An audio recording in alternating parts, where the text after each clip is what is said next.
Setunggal kali tiga Sugeng Rawutan Bincang MPK. Kembali lagi bersama saya Tabri sebagai host yang akan mengupas tuntas tentang organisasi di SMA Negeri 3 Pekalongan. Let's check our knowledge, your understanding.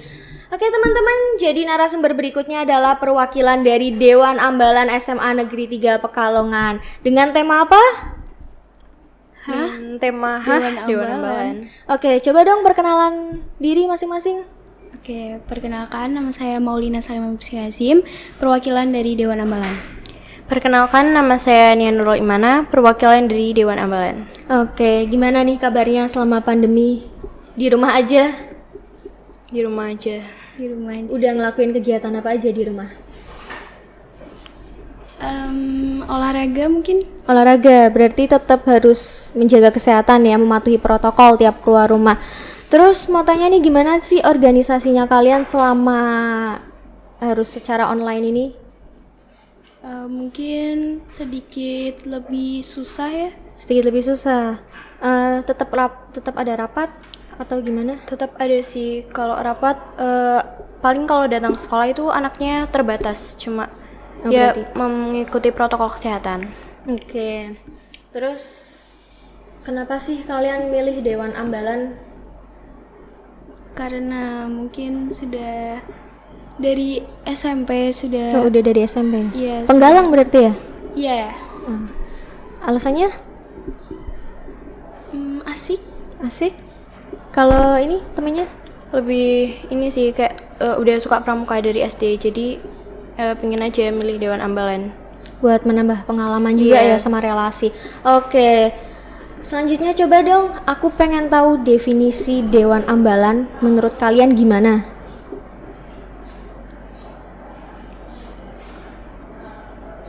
Dewan Ambalan itu merupakan salah satu suborganisasi di bidang kepramukaan yang ada di SMA Negeri 3 Pekalongan.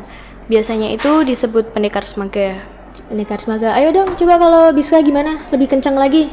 Kalau pengertian Dewan Ambalan secara umum, Dewan Ambalan merupakan suatu wadah pembinaan kepemimpinan yang beranggotakan pramuka penegak yang telah dilantik dan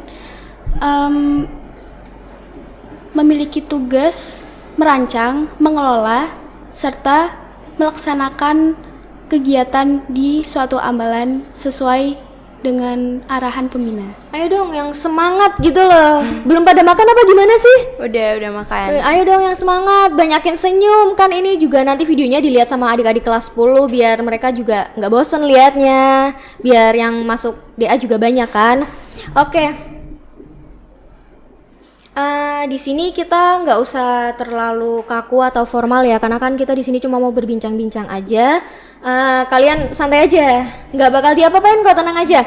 Oke lanjut. Kalian tahu kan pastinya sejarahnya. Nah coba dong, aku pengen tahu. Kalian jelasin sejarahnya yang secara detail gitu. Mungkin dari nama ya. Ambalan sendiri berasal dari bahasa Jawa, dari kata ambal-ambalan yang berarti terus-menerus atau dapat diartikan sebagai kegiatan yang dilakukan terus-menerus. Sehingga Dewan Ambalan sendiri dapat diartikan sebagai suatu kelompok yang melakukan kegiatan terus-menerus. Nah, mungkin banyak yang belum tahu, Dewan Ambalan itu terbentuk karena adanya Pepres nomor 238 tahun 1961 yang pada tanggal 20 Mei 1961 ditandatangani oleh I.R. Juanda. Nah, kenapa sih Pepres ini dimunculkan atau disahkan? Karena awalnya itu gagasan Baden-Powell sendiri itu sudah menyebar di berbagai negara, salah satunya di Belanda. Nah, Belanda itu membawa gagasan tentang kepramukaan ke Indonesia, lalu membangun sebuah organisasi kepanduan. Lalu pemimpin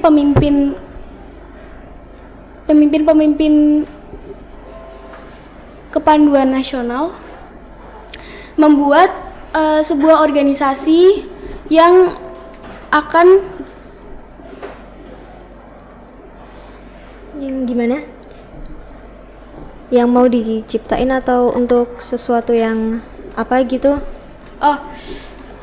Pemimpin-pemimpin tersebut menciptakan beberapa organisasi dan pada tahun 1930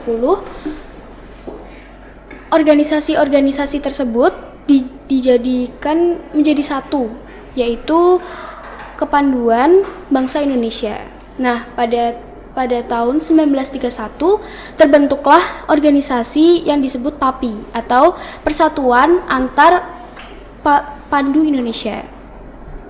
Nah, waktu 1938 terbentuklah BPPKI atau Badan Persatuan Pandu Badan Pusat Persatuan Kepanduan Indonesia. Nah, waktu tahun 1961 sudah ada 100 organisasi yang memiliki 3 federasi, yaitu IPindo, Popindo, dan PKPI. Nah, karena adanya 3 federasi itu membuat kepanduan itu menjadi lemah, lalu digabunglah menjadi satu, yaitu Perkindo. Nah, karena rasa golongan yang masih tinggi membuat kelemahan di Perkindo itu semakin menguat, yang membuat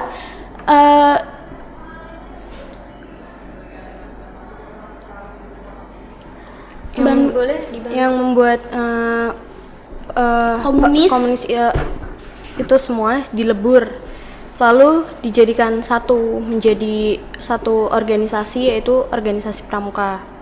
Nah, karena untuk menguatannya maka dimunculkanlah Pepres ini. Oh gitu. Terus menurut kalian sendiri ya, kan di Ismaga juga ada nih ya Dewan Ambalan kan. Nah, itu kenapa sih menurut kalian harus dibentuk organisasi kepramukaan kayak gitu di Ismaga? Penting nggak sih? Atau cuma sekadar buat semacam ekskul atau gimana gitu mungkin? Dewan Ambalan sendiri penting di Ismaga karena di kurikulum sendiri sudah tercantum ekstrakurikuler pramuka wajib, sehingga tugas dari Dewan Ambalan sendiri itu sebagai salah satu penggerak seluruh kegiatan kepramukaan yang ada di SMA Negeri 3 Pekalongan. Oke, jawabnya lebih semangat lagi ya di sini ya. Jadi Dewan Ambalan tuh sama kayak PMR sebagai suborganisasi atau gimana? Ya. Sebagai suborganisasi. Boleh dong, aku pengen tahu suborganisasi menurut kalian bedanya kalau pramuka di suborganisasi sama di ekskul. Oke. Kalau pramuka sendiri kan merupakan ekstrakurikuler wajib. Jadi bukan sekedar batas bakat minat, tapi juga wajib dilaksanakan oleh seluruh siswa-siswi di SMA Negeri 3 Pekalongan, khususnya kelas 10.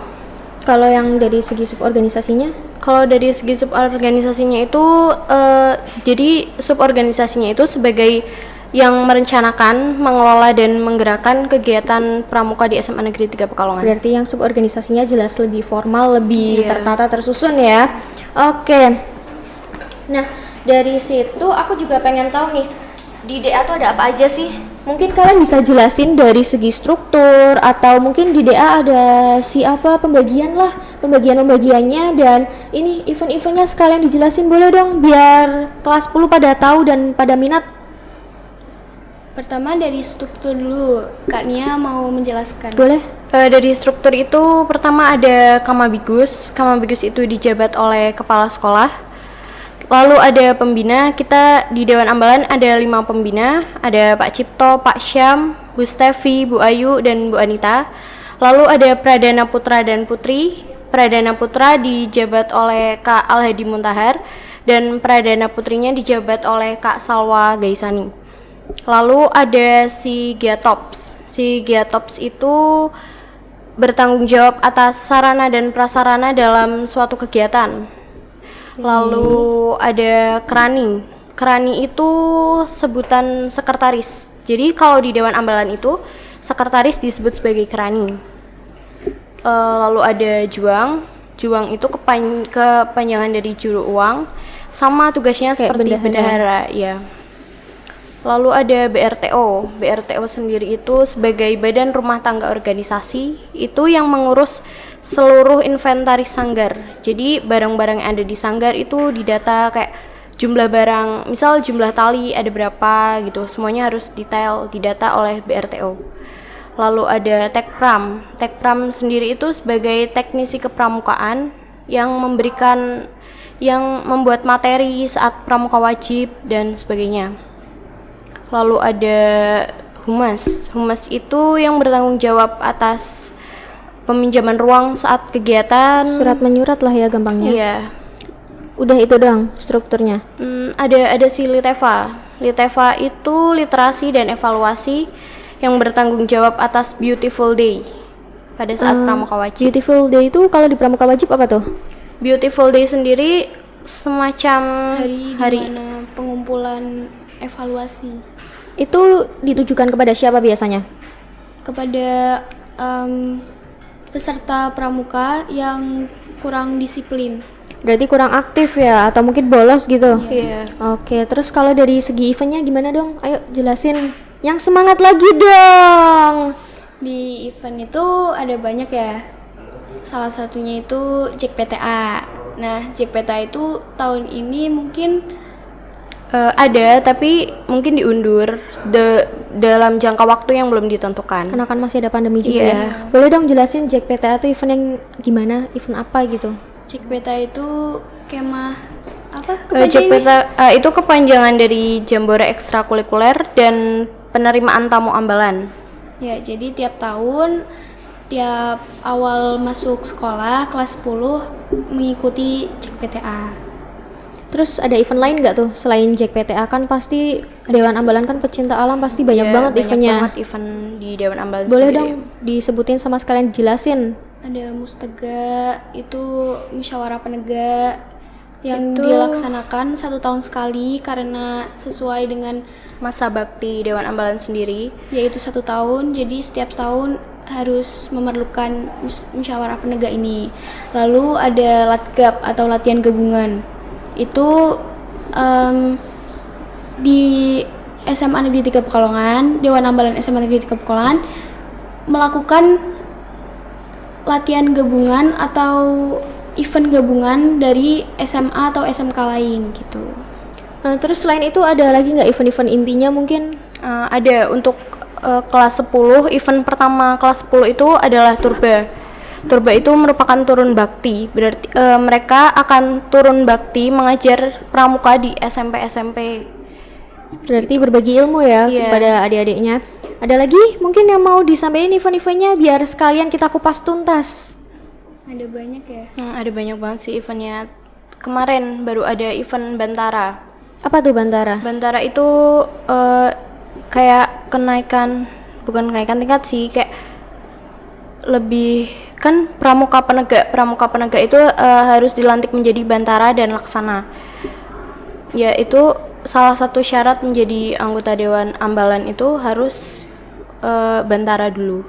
Mengikuti itu dulu. Iya. Itu berarti ada tahap-tahapannya ya? Ada, itu mengikuti harus memenuhi tes kecakapan umum. Tes kecakapan umum biasanya tesnya kayak gimana sih?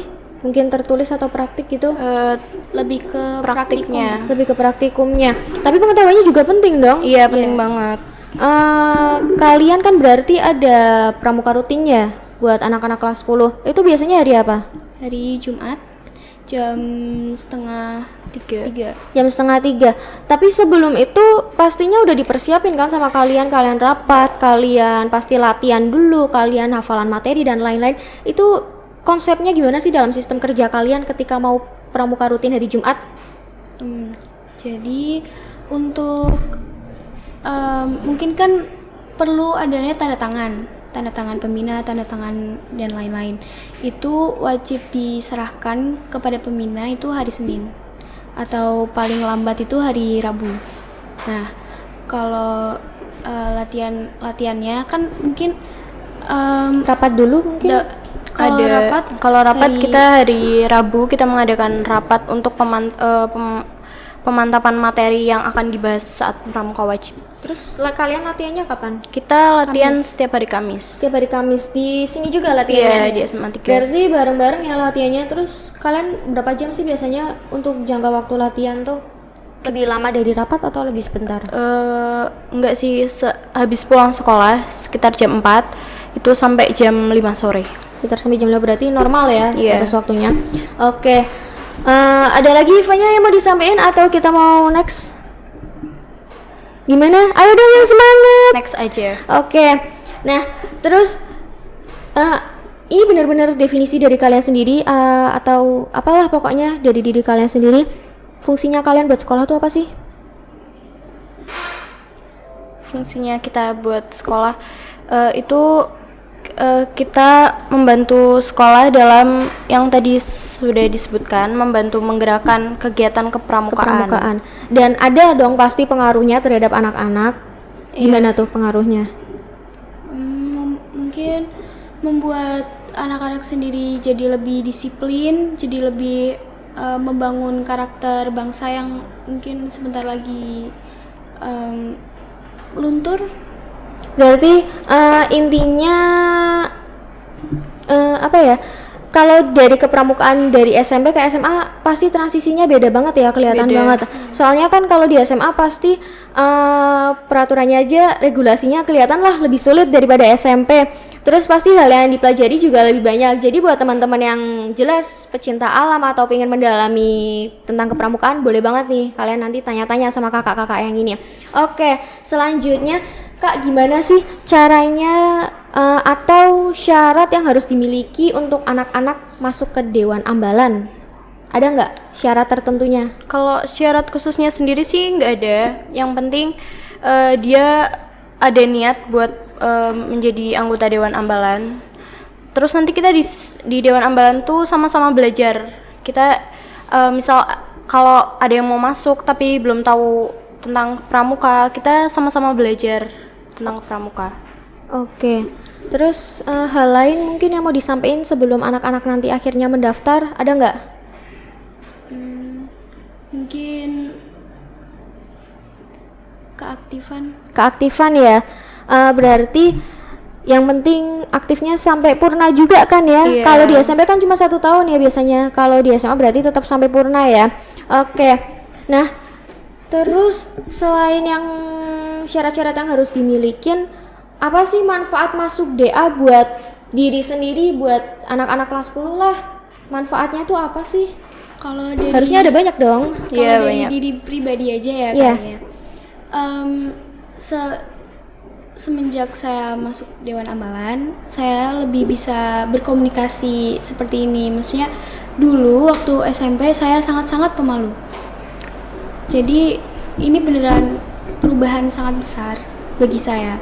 Lalu saya menjadi disiplin, saya menjadi lebih bertanggung jawab dalam melaksanakan tugas mungkin.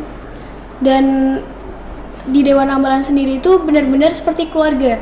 Bahkan kita dilarang untuk dimarahi kakak kelas. Tidak Jadi, ada senioritas. Jadi solidaritasnya benar-benar bagus ya. Terus ada mungkin dari lanjutannya? Sama sih kayak Kak Biska tadi, bisa lebih percaya diri berbicara di depan umum. Kalau sebelumnya masih malu-malu mungkin, atau di depan orang banyak nggak bisa bicara apapun, terus sekarang jadi lebih berani. Lebih bisa Iya. ya. Oke. Setelah itu, ini kalian model seleksinya gimana sih buat anak-anak anggota baru? Seleksinya Seleksinya itu gimana ada seleksi? 2 tahap, tertulis. sama ada kayak praktiknya gitu. Boleh dong kasih tahu. Biasanya untuk tahap pertama tuh ada seleksi fisik. Seleksi fisik tuh cuma lari. Terus ada tes tertulisnya. Tes tertulis seputar kepramukaan dan Dewan Ambalan. Udah itu doang berarti. Ada Tes wawancara sama public speaking pastinya. Oh ya, terus kalian itu tahap ada nggak sih kriteria yang bakalan dipilih sama kalian tuh dari anaknya gimana gitu? Kan pasti kan setelah seleksi disaring lagi kan. Nah, itu kalian cara menyaringnya gimana sih? Biar benar-benar bisa kepilih anak yang bagus, atau mungkin ternyata kalian seleksinya model seleksi alam atau gimana? Boleh dong jelasin. kalau kita modelnya seleksi alam ya. Iya. Seleksi alam. Jadi kita itu pandai-pandai aktif. Jadi ketika aktif kita belajar untuk mencari pengalaman. Nah, ketika mencari pengalaman itu kita jadi mengerti, oh gini gitu. Jadi kita tahu oh Dewan Ambalan itu seperti ini. Oh ternyata Dewan Ambalan sendiri bisa kita mendapatkan ilmu tentang praktiknya lah, ilmu tentang Pramukanya dapat, alamnya dapat gitu ya. Terus mau nambahin mungkin Lebih ini sih, siapa yang bisa bertahan sampai akhir aja. Pasti siapa yang bisa kalau seleksi alam tuh mesti anaknya pasif. Kadang-kadang kalau yang dipilih kegiatan cuma itu doang tuh mesti anaknya kayak mikir kok dia lagi akhirnya ya udahlah pasif aja sekalian. Nah, terus tapi kan pasti walaupun kalian modelnya seleksi alam, kalian pasti juga tetap dong sebelumnya ada penyaringan, aduh kayaknya ini bagus, aduh kok kayaknya ini kalau masuk agak kurang gimana gitu. Nah, itu kalian ada nggak sih kayak gitu? Mungkin karena orang-orang yang kita seleksi mungkin itu dapat dengan mudah memilah antara masalah pribadi dengan masalah organisasi. Kalau masalah pribadi dibawa-bawa organisasi, pasti akhirnya bakal pasif. Oke. Terus kan kalian nih setelah anak-anak masuk pasti kan mereka harus ngikutin rapat rutin, latihan rutin, dan pramuka wajibnya harus ikut juga dong. Wajib. Nah itu kalian kalau rapat tuh bahasnya apa aja sih selain rapat buat latihan rutin? Tuh rapatnya bahas apa aja biasanya? Kita biasanya rapat bahas event yang mau dilaksanain. Biasanya kurang sebulan, atau kalau mepet itu ya setengah bulan lah. Membahas struktur kepanitiaan, membahas bagaimana cara pelaksanaan eventnya. Atau mungkin rapat evaluasi dalam 1 bulan. Oh itu berarti buat evaluasi kegiatan kalian ya? Iya, apa kurangnya apa, terus melakukan cara kesalahan apa. solusinya gimana untuk kedepannya. Nah itu kalau rapat yang seperti itu kalian harinya tetap sama apa gimana? Kalau hari enggak sih, biasanya enggak menentu gitu.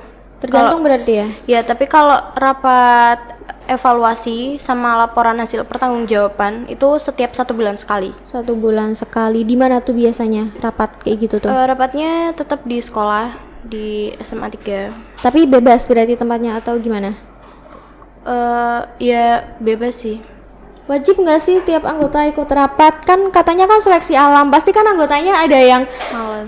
iya males kan, pasif. Nah itu menurut kalian sendiri wajib nggak sih?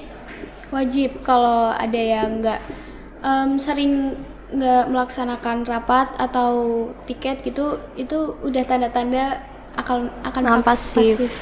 Nah itu caranya dari kalian sendiri deh. Aku pengen tahu dari sisi kalian, gimana sih cara kalian bangkitin anak-anak yang tadinya males rapat atau pasif dalam sebuah event menjadi aktif kembali? Biasanya anak yang pasif itu malah dipilih sebagai panitia inti, biar dia tuh aktif kerja, biar kayak dia ngerasain juga gimana kalau jadi panitia inti. ternyata Jadi asik, tidak sesuai dengan ekspektasi yang sangat membosankan gitu. Nah kalau ternyata merekanya tetap pasif ketika udah jadi panitia inti, ada nggak solusinya?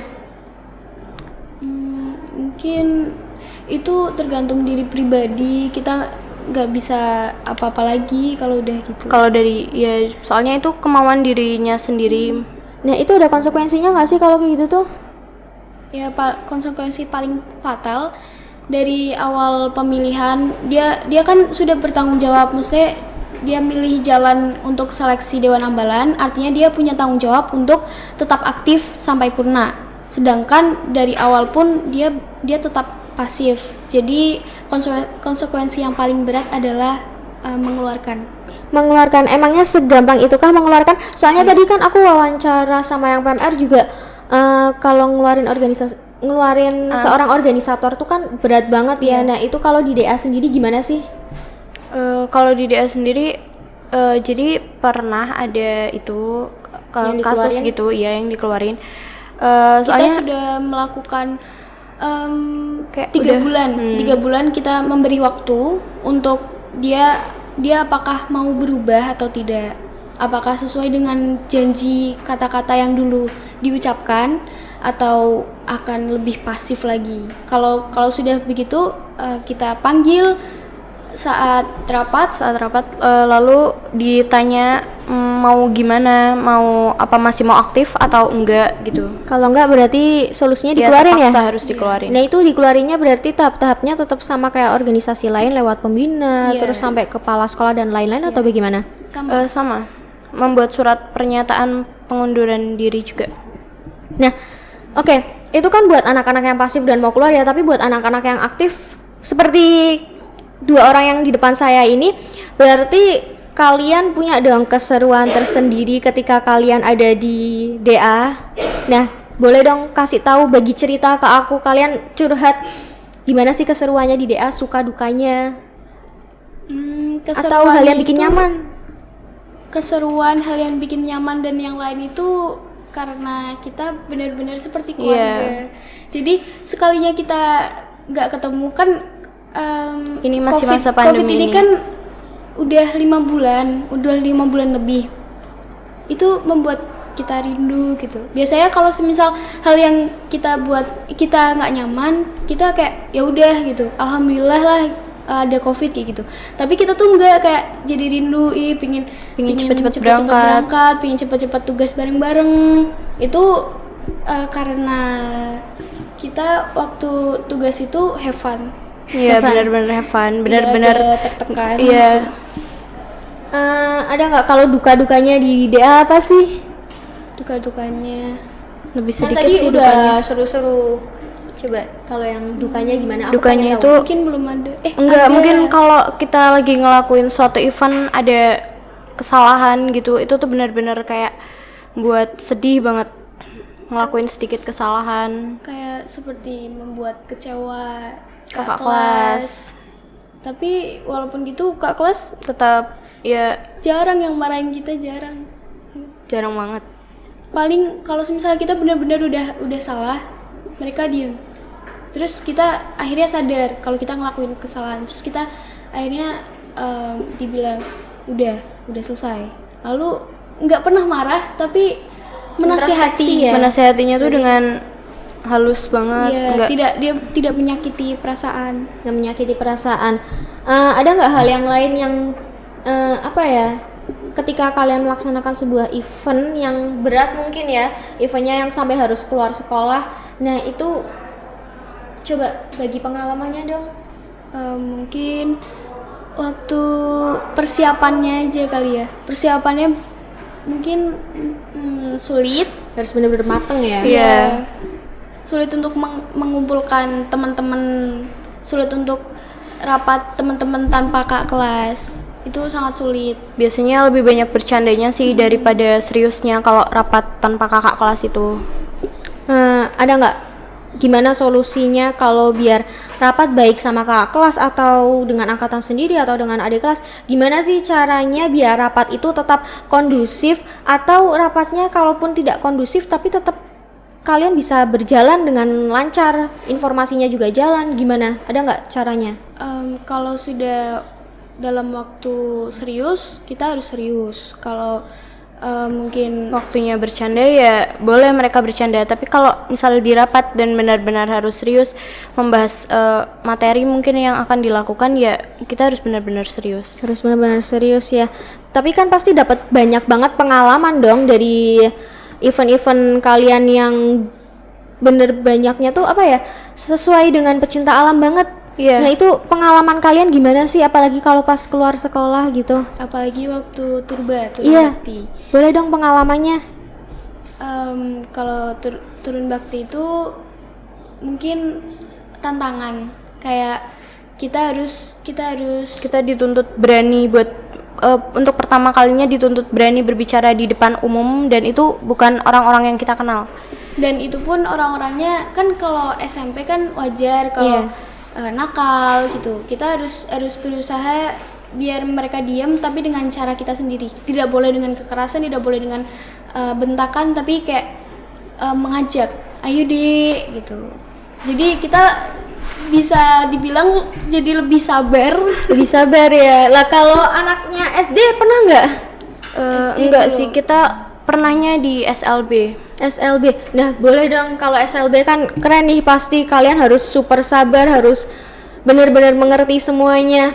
Ayo ceritain. Kalau di SLB itu berat banget sih sebenarnya, karena mungkin ada beberapa anak yang kayak misal nih kita buka HP sedikit, terus nanti tiba-tiba direbut gitu. Tiba-tiba nanti kalau kita salah ngomong sedikit, mereka tuh kayak marah gitu. Terus kalau buat turba di SLB sendiri kita nggak pakai materi kayak di SMP lain, kita lebih ke Memperbanyak game, mainan. Berarti ya inilah mainan, tapi yang pastinya mainannya juga mengedukasi kan. Iya. Contohnya apa aja kalau yang kalian pernah? Karena kita harus berbaur, jadi kalau ada satu anak yang nggak mau ikut permainan itu, ya kita main sendiri sama anak Iya. itu gitu. Jadi benar-benar berbaur. Terus ada yang mau kenalan, silakan kenalan. Terus juga lebih asiknya lagi kita malah kita belajar dari mereka, dari belajar bahasa isyarat gitu. Jadi asik. Oke. Kita kan udah tahu ya teman-teman bahwa Dewan Ambalan ini punya banyak event yang berkaitan dengan alam ataupun sosial juga ya. Nah, dari situ kalian pasti ketika ada anggota baru yang kelas 10 kalian harus ngajarin dong. Dek, kamu tuh harusnya bagaimana begini. Nah, kalian ada nggak tips and trick atau metode tersendiri buat anak-anak kelas 10 atau yang masuk di tahun ajaran baru? Nah, itu coba gimana? Tips apa? Tips and trick buat metode membimbing atau mendidik kelas 10 dari kalian sendiri biar kesannya mungkin kan kalau organisasi formalitas tetap harus ada tapi formalitasnya didukung dengan solidaritas. Nah, itu gimana caranya? Mungkin dari pengalaman dari kak kelas aja kali ya. Kak kelas itu selalu kalau masih bercanda itu benar-benar bercanda berbaur. Tapi kalau udah serius Harus serius. Tapi seriusnya itu bukan soal Senioritas. ya, tapi ya saling menghargai gitu, saling menghormati.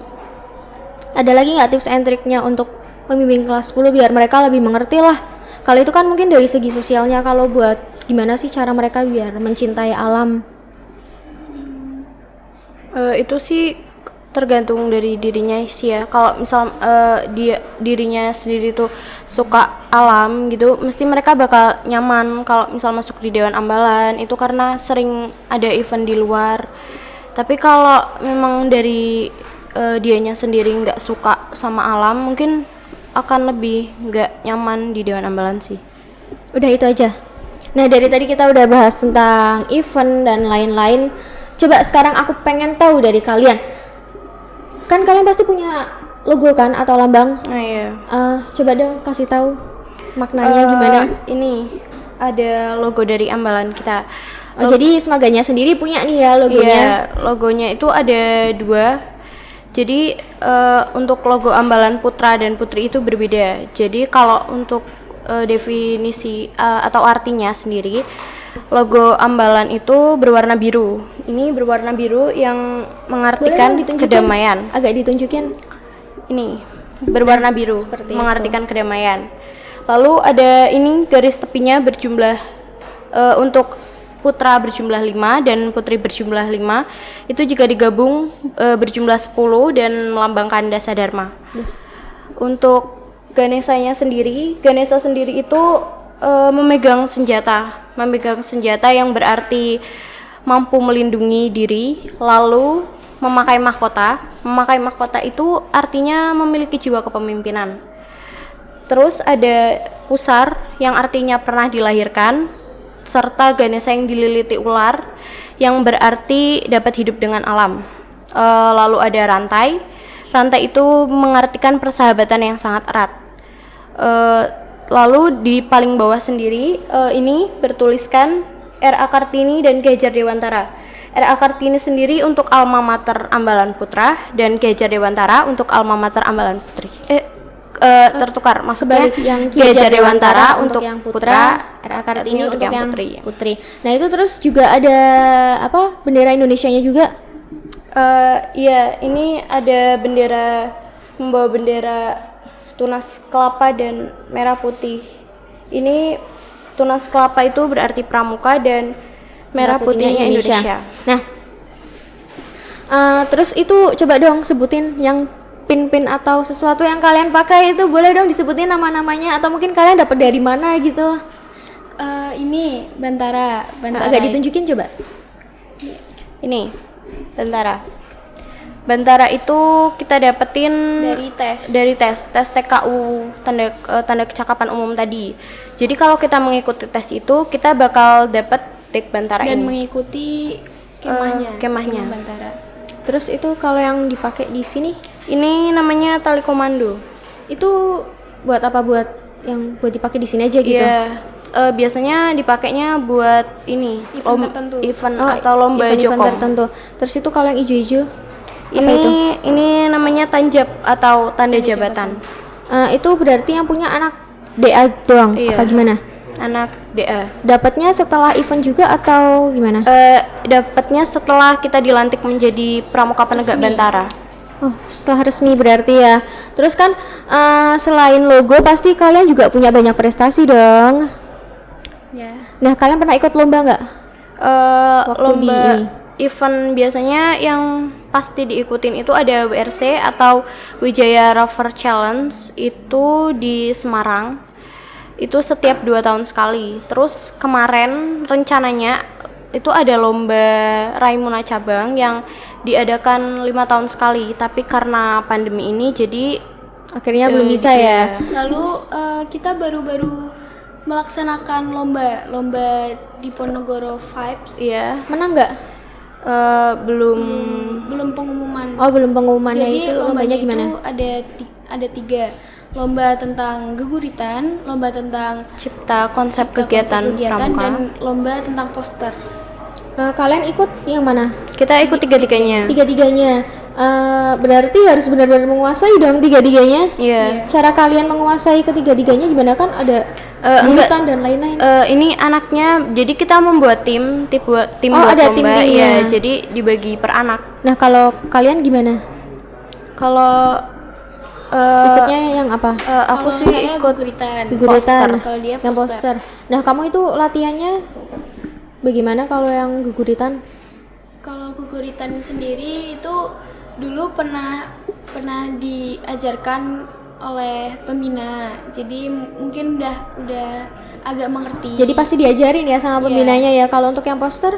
Kalau untuk poster kita lebih merancang desain buat posternya sendiri, karena itu kan lomba desain poster dan juga temanya tentang lingkungan masa kini. Jadi harus benar-benar menguasai bagaimana kondisi lingkungan masa kini harus digambarkan gitu. Oke. Nah, dari tadi kita udah bahas nih pertanyaan yang formal terus ya. Coba kita beralih ke pertanyaan random. Aku pengen tahu, kan kalau di Smaga dari kemarin tuh waktu podcast kayak gini tuh ada yang lembaga, ada yang organisasi, ada yang suborganisasi, dan di Smaga sendiri kan ada yang ekstrakurikuler kan pasti, atau mungkin bentuknya masih komunitas. Nah, aku pengen kalian kasih penjelasan ke aku kenapa itu semua dipandang sebagai sebuah proses. Karena di dalam proses pasti kita mendapatkan sebuah pengalaman. Nah, kita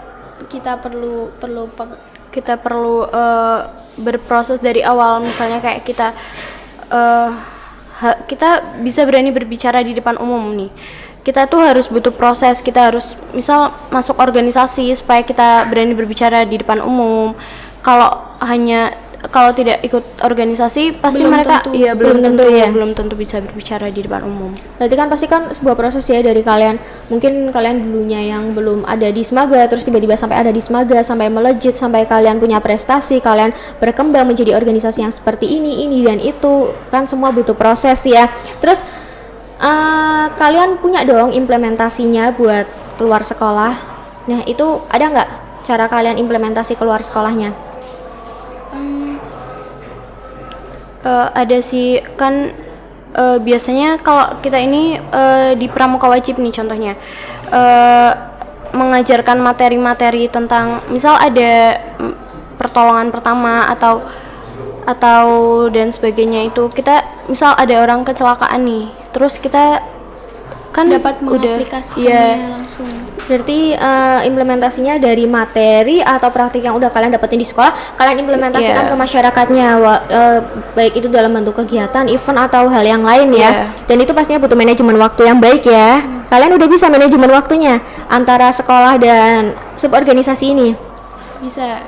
Manajemen waktu itu menurut saya sendiri tergantung dari mana yang diprioritaskan. Jadi yang diprioritaskan. Iya. Berarti tergantung pribadi masing-masing individu ya. Karena kan kalau merekanya sendiri nggak niat atau nggak bisa ya akhirnya ya gitu-gitu aja, nggak bisa memprioritaskan. Oke, ada lagi mau disampaikan? Mungkin kalian mau sambat atau mau ngeluarin unek-unek, nggak apa-apa, diceritain aja. Kalau unek-unek sih, kalau sambat sih nggak ada sih. Kalau pramuka itu asik. Asik. Coba ayo lebih keras lagi. Pramuka itu asik. Kalian punya nama ambalan kan? Punya. Nah, ayo Pendekar beritahu nama ambalannya apa?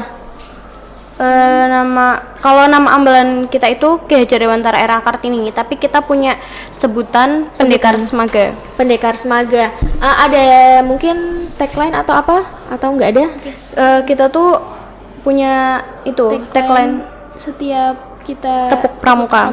Tepuk Pramuka. Jadi di akhir kita 2 kali tepuk pramuka, kita biasanya bilang Jaya Jaya Ganesha Prawira Pandita Semaga Jos Ganesha Jaya. We are Scott, we are Scott, we are Semaga. Sekali lagi dong yang lebih semangat. Ayo sambil senyum, jangan tegang dong. Oke. Jaya Ganesha Prawira Pandita Semaga Jos Ganesha Jaya. We are Scott, we are Scott, we are Semaga. Oke, terima kasih buat narasumber kita yang hari ini udah hadir. Terus buat teman-teman yang masih di rumah, kalian pokoknya tetap harus stay safe, stay at home, and stay healthy. Dan ini kalian mau promosi nggak Instagram atau sosial media yang lain? Kita ada Instagram di @pramukaganesa3, lalu channel YouTube kita Pendekar Semaga. Jangan lupa subscribe. Nah, jangan lupa tuh di follow tadi Instagramnya @pramukaganesa3 dan tadi YouTube-nya apa? Pendekar Semaga. Instagramnya di follow, kalian bisa lihat dokumentasi atau seluruh kegiatan DA di sana dan kalian juga bisa ini apa namanya subscribe channel YouTube-nya. Jangan lupa like, comment, and share ke teman-teman yang lain. Terima kasih buat kalian yang udah bersedia menonton. Pokoknya jangan lupa jaga kesehatan di rumah dan terima kasih juga untuk narasumbernya. Sekian.